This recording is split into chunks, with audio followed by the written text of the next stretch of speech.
Ano a ano comemoramos alguns eventos que chamamos de calendário litúrgico.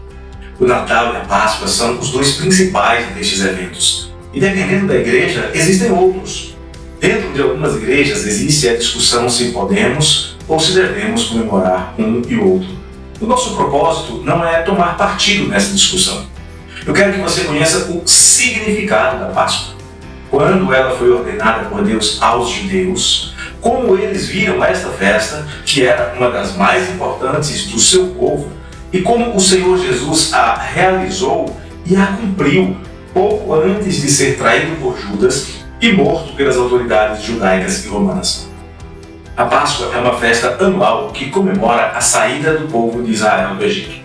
Na noite anterior à sua libertação, o anjo da morte iria passar à meia-noite para matar todos os primogênitos egípcios, incluindo os animais, como 10ª e última praga de Deus sobre um Egito rebelde e opressor. Mas, com o tempo, o mundo transformou a festa da liberdade do povo numa festa pagã, envolvendo coelhos e chocolates. A data da origem da Páscoa remonta a cerca de 3.350, talvez 3.450 anos, ou entre 1350 e 1450 a.C. Esta data é facilmente encontrada devido a dois referenciais históricos muito bons: os registros bíblicos, muitos já comprovados por estudos arqueológicos, e os dados históricos seculares que tratam da mesma época. Nesta época houve um significativo enfraquecimento do Império Egípcio, que acabou dominado pelos hititas, um grupo semita aparentado com os hebreus e cuja existência, embora tenha sido afirmada pela Bíblia, só foi confirmada pelos arqueólogos e historiógrafos já no século XX. A primeira Páscoa é relatada no livro de Êxodo, no capítulo 12.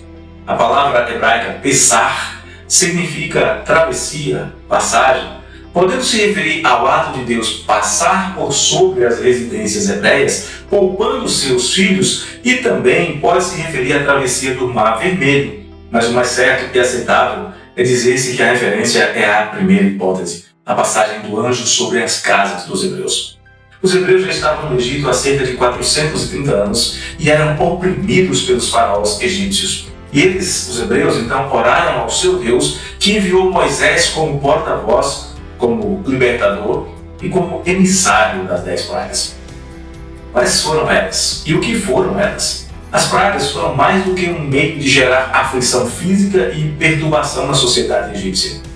Na visão bíblica, foram o meio de Deus expressar o seu julgamento sobre aquilo que os egípcios consideravam seus deuses. Você pode ver isso em Êxodo, capítulo 12, verso 12.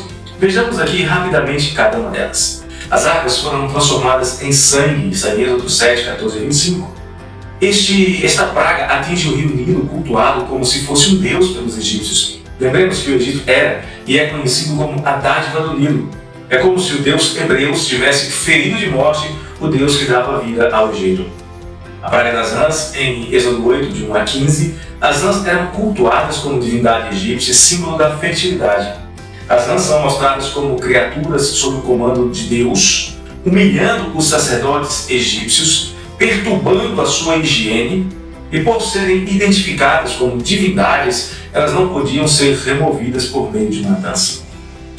Em Êxodo 8, 16 e 19, a terceira praga é a praga dos piolhos, que atinge a higiene egípcia.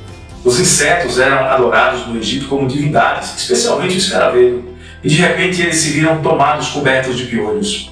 Os magos não puderam imitar nem expulsar os inconvenientes parasitas. A quarta praga é em Êxodo 8, 20 a 32, a praga das moscas, é outra praga de insetos, e os insetos eram identificados como divindades e não podiam também ser eliminados.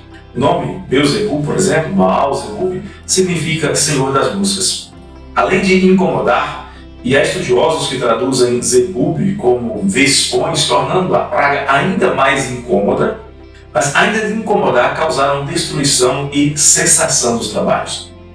A quinta praga está em Êxodo 9, de 1 a 17, é a morte do gado.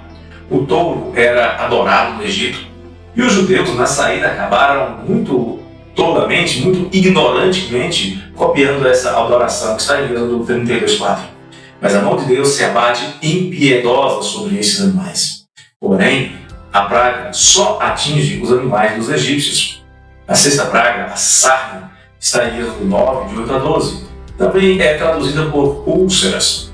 Os magos egípcios, além de não conseguirem imitar esta praga, ainda sofreram duramente com ela, perdendo muito do seu prestígio perante a sociedade egípcia.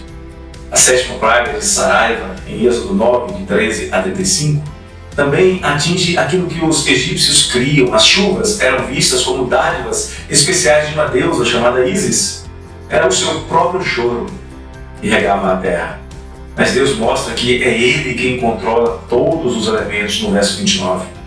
A oitava praga, a praga dos gafanhotos, em Êxodo 10, de 1 a 20. Os gafanhotos eram tidos como insetos sagrados, mas Deus os envia para acabar com as reservas alimentícias dos egípcios. A nona praga, praga das trevas, está em Êxodo 10, 21 e 29. O sol era adorado como a maior das divindades egípcias, como o deus Ra, mas o sol é derrotado pelo deus hebreu. O povo se desespera, então, e pressiona Faraó, que era tido como filho de Ra, para que deixe finalmente os hebreus irem embora. E então, apesar da cobrança do povo, Faraó endurece o seu coração e Deus envia a 10ª praga. A praga mais dura, praga mais sentida pelos egípcios, a morte dos primogênitos. E é justamente nesta ocasião que é instituída a Páscoa. Era a promessa da continuidade da vida para os que temessem a Deus, mas era também o fim das esperanças daqueles que permanecessem em desobediência.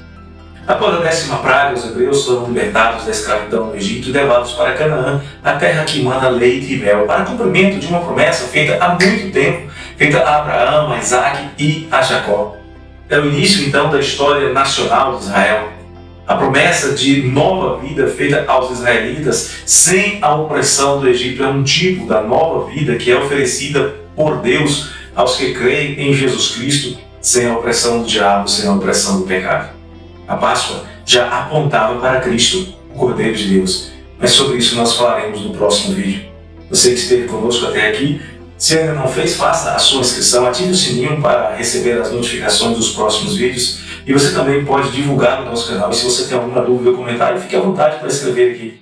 Desejar um abraço do coração do pastor.